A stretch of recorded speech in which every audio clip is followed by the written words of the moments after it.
Bom, ah, eu já vi há algum tempo com interesse de fazer um canal no YouTube, né? Porque parece que isso rende um dinheirinho, né? Quando tem muitas pessoas assistindo, não sei o quê. E é um espaço interessante também para a gente veicular algumas ideias, né? Melhorar o nível informacional das pessoas, né? Conversar sobre determinados assuntos. Ah, então acho que eu vou entrar aí, vamos ver o que acontece, né? Vamos fazer um cadastro no YouTube, colocar uns vídeos. E aí eu quero falar de história, quero falar de política, quero falar de psicologia, quero falar de filosofia, né? Falar dessas muitas coisas, né? Porque são coisas que eu estudo, né? É, eu estudo história, eu sou formado em história, eu faço graduação em psicologia, né? É, e faço mestrado em filosofia, então acho que o escopo de coisas que eu posso falar aqui é bastante grande. E aí eu posso ampliar, né, o grupo de pessoas que assistem as minhas aulas para um grupo muito maior, né? Isso é veiculação do conhecimento, e o conhecimento é importante que não seja algo privado, o conhecimento é algo que pertence à humanidade, não é algo que eu aprendi na universidade que isso deve ficar para mim, não. E isso está num campo de análise muito amplo, isso pertence à humanidade, isso precisa de fato ser popularizado, de fato precisa chegar às pessoas, né? E me parece que as pessoas gostam de me ouvir, né? Eu ouço relatos o tempo todo de alunos e alunas, né? Que vem e falam, pô, tio Chico, saudade das suas aulas, né? Eu gostava tanto de assistir as suas aulas. É... E eu sou um pouco sonso, né? Talvez eu não tenha me percebido mesmo, né? Que a forma como eu falo, como eu me expresso, agrada as pessoas e eu poderia estar fazendo já esses vídeos, falando para mais pessoas há muito tempo, né? Numa relação de troca, eu posso beneficiar as pessoas, né? Principalmente a galera que vai fazer vestibular, né? Fazer a prova do Enem. Obviamente que eu vou falar de elementos aqui que podem cair na prova, né? Que eu vou falar de história, inevitavelmente. É, eu poderia estar beneficiando muita gente aí, falando algumas coisas que eu conheço, que eu estudo, né? Que eu gosto de falar. É, e se muitas pessoas assistirem, eles podem render um dinheirinho para mim, né? Sem fazer grande esforço, né? Aqui em casa, sentadinho, né? Eu pensei no nome Tio Chico para maiores, né? Porque como é um canal de YouTube, né? Tio Chico para maiores, porque é um espaço onde eu posso falar o que eu quiser e foda-se, né? Ninguém pode me censurar. Numa sala de aula talvez eu precise ser mais contido, talvez eu não possa falar determinadas coisas, talvez eu tenha que maneirar numas palavras de baixo calão, né? Não, a palavra de baixo calão às vezes é necessária, né? É, porque o contexto do discurso, daquela fala, né, precisa ser dito dessa maneira. Mas algumas pessoas hipócritamente ficam talvez chateadas, mas aqui o canal é meu, né? Então é tio Chico para maiores, né? Maiores de idade, talvez, né? Ou maiores porque estão numa discussão maior, né? Ou querem procurar coisas maiores, né? É, não é um canal onde eu pretendo fazer graça, né? Talvez a graça esteja no próprio discurso do que eu esteja falando, porque o meu discurso também é engraçado, né? Tem uma coisa de irônico, tem uma coisa de deboche na minha fala, né? O que pode ser muito divertido. Ah, me falaram, né? Mas eu não estudei sobre o assunto, não sei, né? Mas me falaram que os vídeos normalmente são curtos, né? 15 minutos, não sei, eu não vou ficar aqui me preocupando com quanto tempo eu vou falar, não. Eu vou falar o que eu quiser falar, por quanto tempo eu quiser falar. Se as pessoas quiserem assistir, tudo bem. Se não quiserem, tudo bem também, né? É, mas eu acho que, por exemplo, se eu quiser, por exemplo, falar de aula, né, dar uma aula de Revolução Francesa, por uma aula de Revolução Francesa, isso não se resolve em 10 minutos, né? Isso é uma coisa mais longa, né? E aí, para quem vai fazer vestibular, seria interessante talvez assistir essa aula, né? Uma videoaula. O que eu tenho é esse telefone aqui, né? Que agora que eu me lembrei, né? Eu tava pensando nesse negócio de fazer uns vídeos há um tempo atrás, né? Aí eu, vou fazer uns vídeos, só que eu não tinha equipamento nenhum, né? Nenhum telefone de verdade eu tinha. Agora eu tenho um telefone aí, mais ou menos, né? E é com isso aí que eu vou fazer os vídeos. E eu não tenho maiores equipamentos, nem muitas tecnologias, eu também não sei mexer, fazer tecnologia, nem criar ambiente, um ambiente que tem esse daí, né? No quarto, pá, tem uns livros ali da cabeceira que estamos lendo, né? Não vou fazer edição, porque eu não sei fazer e também não quero aprender a fazer. Eu tenho mais coisas para fazer do que ficar editando. Eu vou fazer o vídeo, aí eu vou assistir o vídeo. Se eu gostar do vídeo como um todo, ele vai. Se eu não gostar do vídeo, eu faço tudo de novo. E eu acho também que tem que ser assim, porque a vida não é alguma coisa que a gente possa editar. Deixa a vida acontecer do jeito que ela quiser acontecer. Então eu estou aqui falando para vocês, e nessa fala existem erros, existem equívocos, existem informações que eu posso dizer de forma equivocada, mas isso não é uma questão que me coloque como uma pessoa menor, não. Isso apenas me coloca como humano. Um humano que erra, um humano que não é perfeito. Editar um vídeo é tentar esconder as imperfeições que nos constituem. Não deixe o vídeo acontecer do jeito que ele tiver que acontecer. Então, por exemplo, eu moro em Laranjeiras, então deve passar uns carros de som. Laranjeiras, para quem não sabe, é uma região da Serra altamente movimentada, né? Um centro comercial poderosíssimo do município, né? E evidentemente que vai passar carro de som aí, como sempre passa, fazendo propaganda de loja. É a vida, a vida ela acontece, né? Do lado aqui tem um bar, as pessoas estão bebendo, hoje é sexta-feira, né? Elas vão falar alto. Então, acontece, eu não estou preocupado com essas coisas do imponderável que estão na vida. Não vamos artificializar a vida tirando o imponderável dela. Deixa o imponderável acontecer nesses vídeos, né? O que vier, veio. Se eu achar que não foi interessante, eu faço tudo de novo, né? Eu acho que para uma primeira fala nossa aqui, né? A gente poderia começar falando desse momento atual do Brasil, esse momento político do Brasil, né? Um momento bastante esquisito da história do Brasil, né? Porque ideias antigas, ideias atrasadas, antiquadas, né? Coisas que ninguém quer mais no mundo, né? Como ditadura, monarquia, né? Coisas que não condizem mais com uma ideia de progresso, com uma ideia de humanidade que vai à frente, né? Essas ideias de extermínio, de pena de morte, né?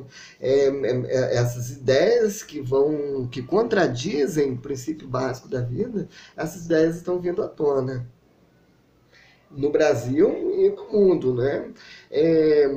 O Trump também não é uma figura que a gente poderia dizer assim que fosse gente boa, né? Mas por que essas ideias estão vindo à tona, e principalmente aqui no Brasil, né? Por quê? Né? Por que, né, essas ideias estão vindo? A minha tese é que o nível informacional do brasileiro, o nível de conhecimento do brasileiro é bastante reduzido. O brasileiro estuda pouco, né? Se ele estuda pouco, ele não está ainda num nível de conhecimento o qual ele consiga operar uma análise do real embasado em conceitos e conceitos produzidos a partir de autores. Então, o brasileiro médio, ele não tem esse nível de conhecimento minimamente sofisticado, então ele faz análise a partir daquilo que ele acha, daquilo que ele crê. Não há problema nenhum em crer, né?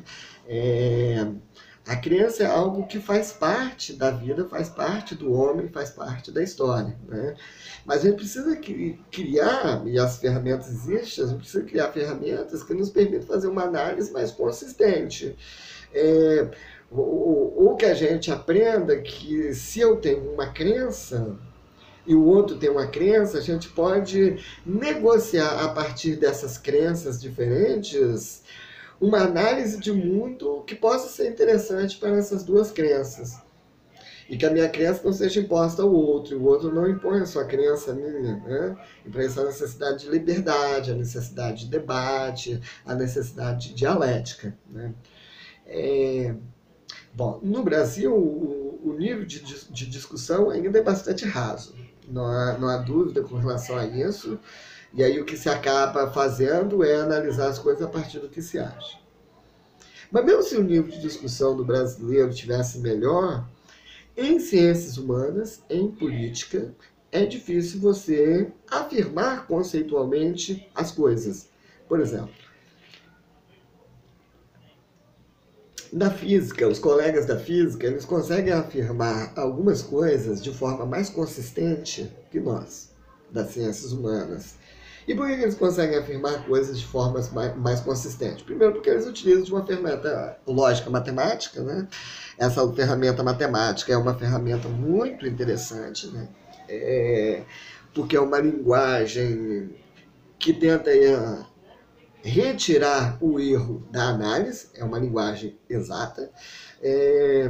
E o físico, ele faz o quê? Ele observa o fenômeno acontecendo na natureza. E aí ele percebe que a repetição do fenômeno, o fenômeno acontece mais ou menos da mesma maneira. E se ele acontece mais ou menos da mesma maneira, ele percebe essa repetição, o que o físico faz? A partir da ferramenta matemática, ele pega e cria uma regra geral, uma lei geral, para poder descrever o funcionamento daquele fenômeno. Por exemplo, se nós formos estudar velocidade média, a velocidade média, no mundo grande, no mundo que Newton pensou, não no mundo subatômico, né? O mundo subatômico já é uma outra discussão, não é isso que eu quero levantar aqui. No mundo grande, né? No mundo das coisas que a gente consegue ver, né? A velocidade média, ela sempre percorre um espaço num determinado período de tempo. Então a gente pode afirmar com alguma certeza, com muita certeza, que a velocidade média é igual à variação do espaço sobre a variação do tempo. Os físicos conseguem afirmar verdades que não são verdades absolutas, né? A ciência não veio para afirmar verdades absolutas, né?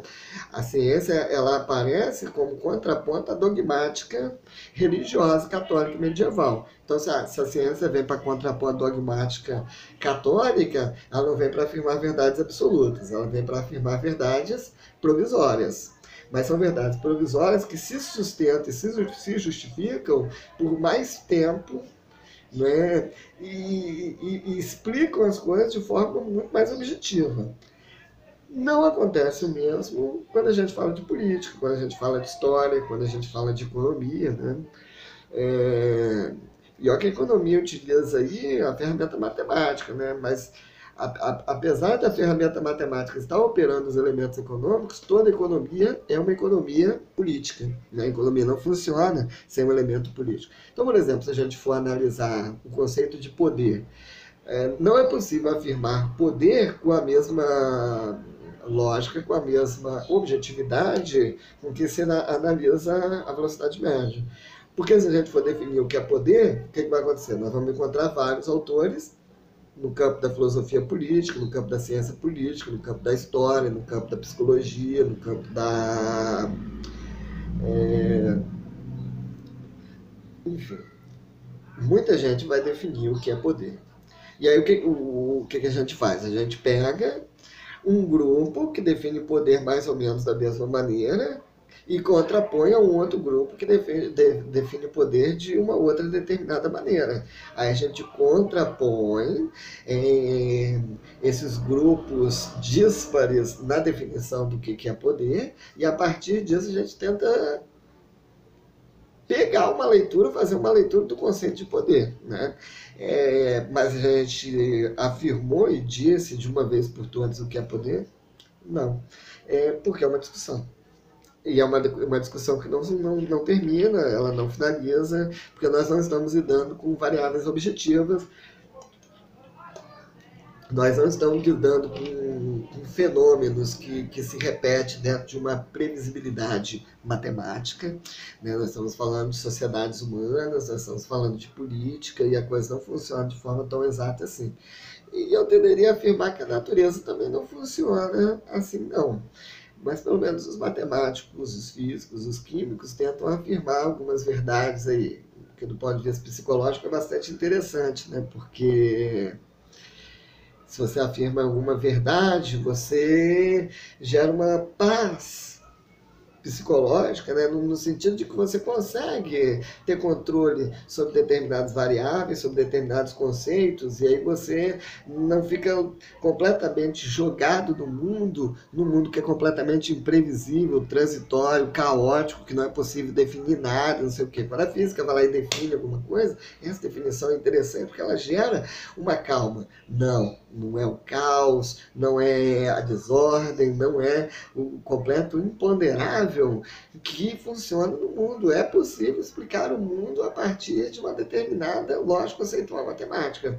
Isso é bastante interessante. Em ciências humanas é muito difícil fazer essas definições assim tão lógicas e objetivas. Então percebam, se o brasileiro já estivesse num nível de conhecimento onde a gente poderia começar uma discussão a partir do jogo de conceitos, né? Colocando autor contra autor para poder definir as ideias políticas, nós ainda assim teríamos muita dificuldade para discutir o que é a sociedade brasileira. Porque o próprio conhecimento da história, da política, é um conhecimento que não é objetivamente definível, né? Mas o nosso nível de discussão ele ainda é bastante irrisório. Irrisório, ele é pouco fecundo, ele é muito emocional, e um emocional que não é interessante, né? Porque é uma paixão, né? É uma paixão que se processa na negação do outro, né? Porque se você é eleitor do Bolsonaro, isso é uma escolha sua. Você pode ser eleitor do Bolsonaro, mas você não pode ter o direito de querer eliminar aqueles que são eleitores do PT. Então, eu vejo o jogo político, tem bolsominions de um lado, petralhas do outro, liberais, sei lá o que tem aí, né?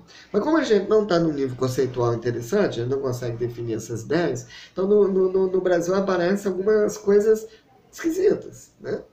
Tipo, o PT é socialista? Como assim? Da onde que se tirou essa ideia que o PT é socialista? A gente precisa primeiro definir o que é socialismo. Existe toda uma corrente aí do pensamento marxista, né, que vai definir o que é socialismo. Mas comecemos com, por exemplo, o Bolsa Família, né? O Bolsa Família não é uma medida socialista. Nunca foi, né? Uma reforma socialista é uma reforma mais profunda, né? O Bolsa Família é um dinheirinho aí, né, que dão para os pobres, né? E esse pobre tinha qual o poder de consumo antes do Bolsa Família? Zero. A partir do momento que o governo vai lá e dá 50 conto para ele, 80, sei lá quanto que é o Bolsa Família, vai lá dar um dinheirinho para esse pobre que tinha zero de consumo, ele passa a ter R$ 80 de consumo. Aí você multiplica isso por milhões de pessoas que recebem Bolsa Família, que estavam no nível de consumo perto de zero, você gera um aquecimento da economia e isso promove um crescimento econômico capitalista do país. Isso não tem nada de socialista. O que nós deveríamos estar discutindo no Brasil não é se o sujeito recebe Bolsa Família e por isso ele é vagabundo ou não. O que a gente tem que discutir é o seguinte: nós estamos querendo uma sociedade melhor. É inadmissível que o maior produtor agrícola de um monte de coisa, é inadmissível que nesse lugar exista 30 milhões de pessoas morrendo de fome. Isso não é admissível. Então o que nós temos que estar discutindo não é que o Bolsa Família é um negócio para alimentar vagabundo. Em absoluto, nós não temos que discutir isso. O que nós temos que pensar aqui é que o Bolsa Família é muito pouco. Isso não alimenta uma família. O Estado precisaria aumentar esse recurso de maneira a gerar dignidade para essas pessoas. Porque aí o governo resolve duas questões. Ele gera alguma dignidade para essas pessoas, no sentido de que elas podem comprar determinados bens que garantam a elas sua sobrevivência, e um pouco talvez de lazer, um pouco de conforto, né? E ao mesmo tempo, se a pessoa tem um capital gerado pelo governo para comprar isso, isso aquece a economia. Quem ganha com isso são os grandes capitalistas, isso não é nada socialista, né? Você só está alimentando a máquina capitalista. Em nenhum momento o PT falou em romper com o sistema econômico capitalista. Não, isso não é socialismo, Nunca, né? Nem aqui, nem na China, porque a China também não é socialista, né? O que aconteceu lá na China nos anos 70, né, foi uma reforma, né, o Deng Xiaoping fez uma reforma no socialismo chinês, né, que ele percebendo que o socialismo, dentro da lógica clássica, ele iria falir, como faliu o da Rússia, né, da União Soviética. Então, ele cria ali as zonas econômicas especiais, né? E ao criar as zonas econômicas especiais, Hong Kong, é, ele cria zonas capitalistas dentro de um território que é socialista. Né? Isso ele chamou de socialismo de mercado. Os chineses são diferentes, né? Eles conseguem aí conseguiram aí juntar duas coisas que aparentemente não dá para juntar, né? Mas a China é uma outra cultura, os caras lá funcionam dentro de uma outra lógica, uma outra sociedade, né? É uma sociedade muito antiga, né? Uma cultura muito antiga. Então, os elementos do socialismo lá também se configuram de uma maneira completamente diferente do socialismo que aconteceu na União Soviética, que não é o socialismo que os socialistas teóricos pensaram, outro socialismo. Então, para você falar que o PT é socialista, ou comunista, ou alguma coisa ista desse, você precisa, no mínimo, ter feito alguma leitura sobre o assunto, sobre os autores, né, o que os marxistas dizem sobre o assunto, né, o que os autores do socialismo soviético diziam, né, para você poder referendar, mas esse tipo de leitura não acontece aqui no Brasil. Então perceba, você tem ali um grupo político que se denomina liberal no Brasil, a galera do PSDB se denomina liberal, o grupo ligado a Bolsonaro também tem uma postura meio liberal, mas é um liberalismo esquisito, porque eles falam, por exemplo, de não intervenção do Estado na economia. Né?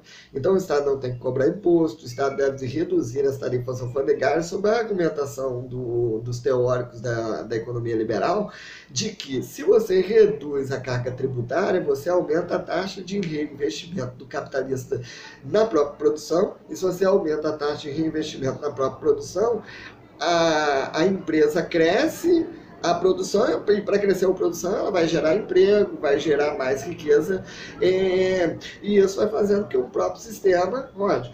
Além disso, você reduz a tarifação alfandegária, você faz com que os produtos de outras economias, de outros países, entrem no Brasil, e entrando no Brasil, isso vai forçar a indústria nacional a ter que se modernizar, isso aumenta a competitividade em nível global, o que faria com que a indústria brasileira se modernizasse.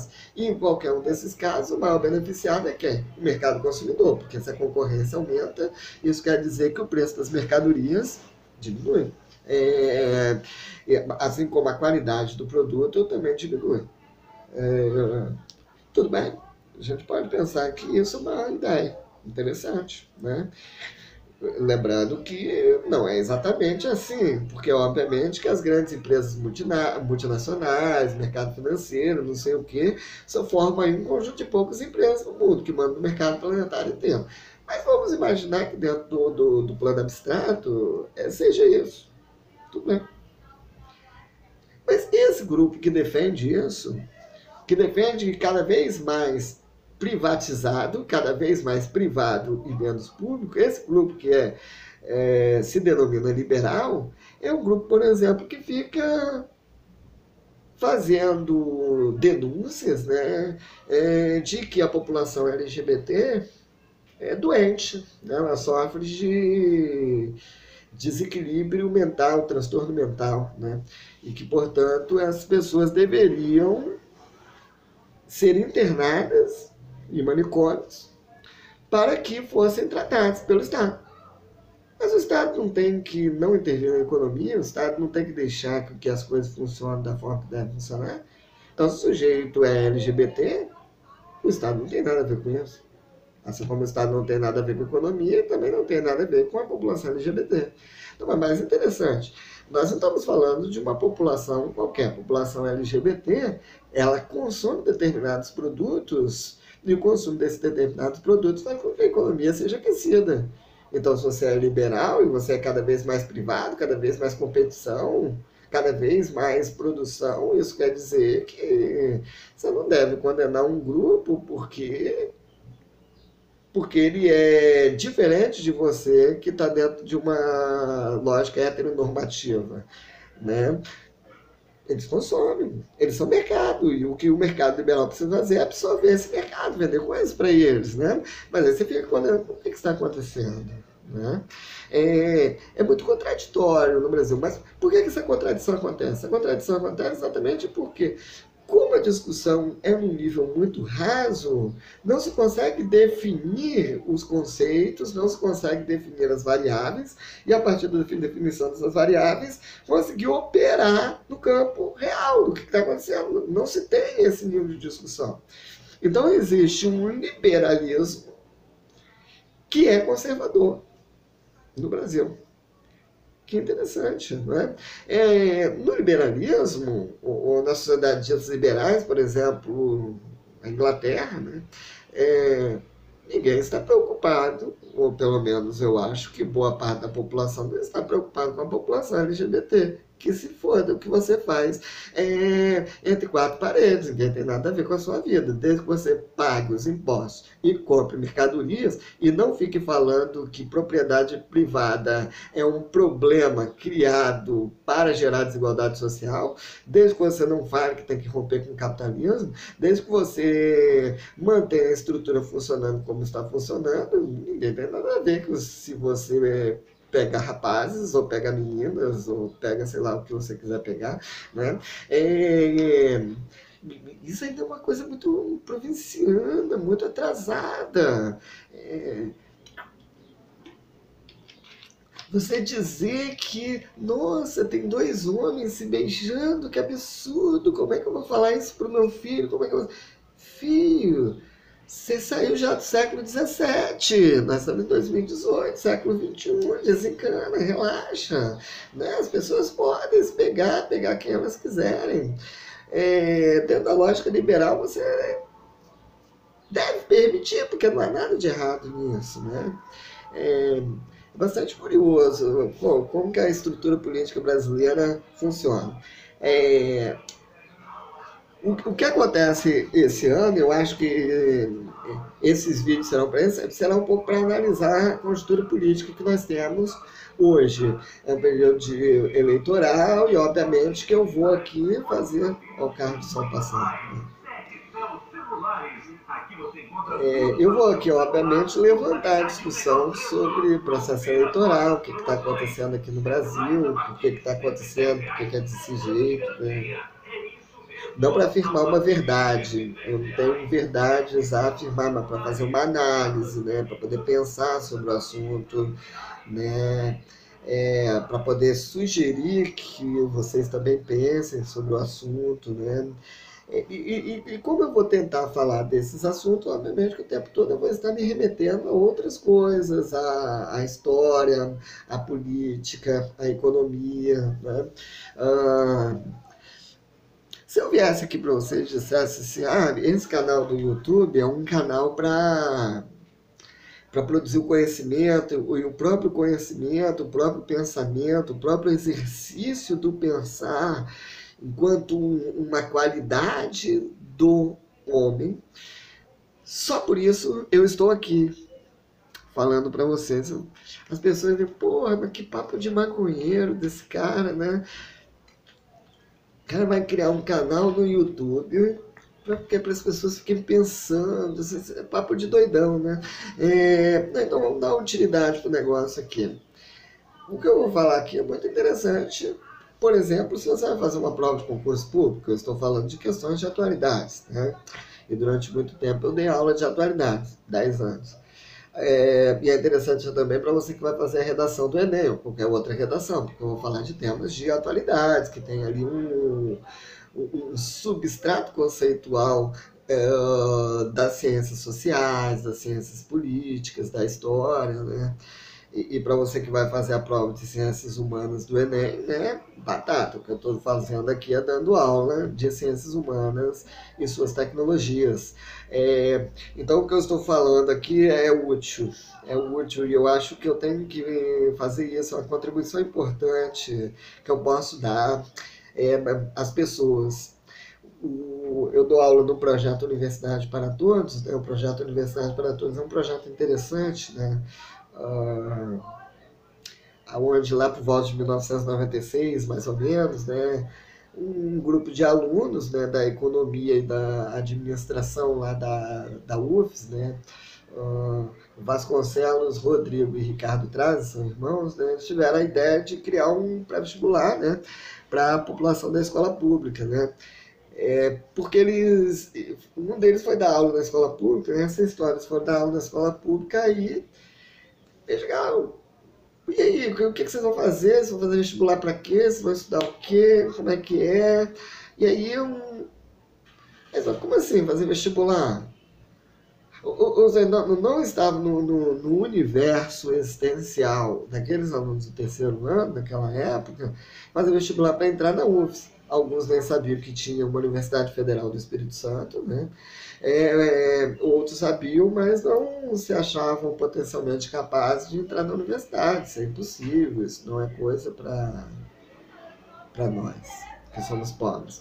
E aí eles tiveram a brilhante ideia de criar esse projeto Universidade para Todos para levar um cursinho para vestibular para quem não tem dinheiro. Mas mais interessante, tentar fazer isso remunerando o professor que vai dar aula. Porque aí você conseguiria estimular o professor a dar aula a ser um excelente professor. Porque aí ele seria um excelente professor para uma população que de fato precisa bastante do conhecimento para poder fazer a prova. Essa população teve uma defasagem educacional, né? E aqui não vou discutir agora, pelo menos, não vou discutir por que a educação é ruim, né? Por que é ruim, né? Mas a questão do projeto Universidade para Todos foi bastante interessante. Nesse lugar onde eu dou aula, que é o projeto Universidade para Todos, né? É um lugar muito interessante, né? E aí eu tenho aí uma média de alunos aí, de uns 400 alunos, o que é um número bom, interessante, né? Em geral eles gostam de mim, né? Alguns nem tanto, né? Porque é aquilo, né? Diante desse obscurantismo intelectual que nós vemos atualmente, um professor como eu, que eu digo que eu sou do mínimo progressista, né? O que eu falo pode ser assustador, né, para esses que vivem no campo de uma escuridão intelectual muito profunda, né? E não estão dispostos a sair dali tão facilmente, e às vezes não gostam, mas em geral eles gostam de mim.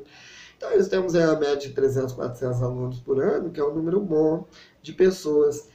E pelo YouTube esse número poderia ser muito mais poderia ser muito maior, né? Um número muito maior, levando informações importantes, levando pensamento, levando ideias a essas pessoas. Isso seria interessante do ponto de vista de criar condições para esses que me assistem fazer uma prova e passarem, o que é interessante. Segundo, produção de conhecimento. Eu estou falando de coisas que a sociedade banca, que eu estudo numa universidade pública, eu tenho que falar isso para as pessoas, né? E se as pessoas têm acesso a essas informações que eu passo para elas, eu estou tirando essas pessoas de um limbo e transformando essas pessoas em cidadãs. E é para isso que eu sou professor. Eu gosto de ser professor exatamente porque eu não estou ali somente para passar um conteúdo para você fazer uma prova. Eu quero que você faça a prova, eu quero que você seja aprovado. E isso acontece se você levar a sério o conhecimento. Mas não só isso, eu acho que o conhecimento serve para produzir cidadania, serve para produzir um sujeito brasileiro que seja inteligente, combativo, questionador, né? E esse canal vai ter essa utilidade. Vamos ver se o projeto dá certo. Por enquanto, esse é o primeiro vídeo. Muito obrigado e até a próxima. Foi um prazer inexorável.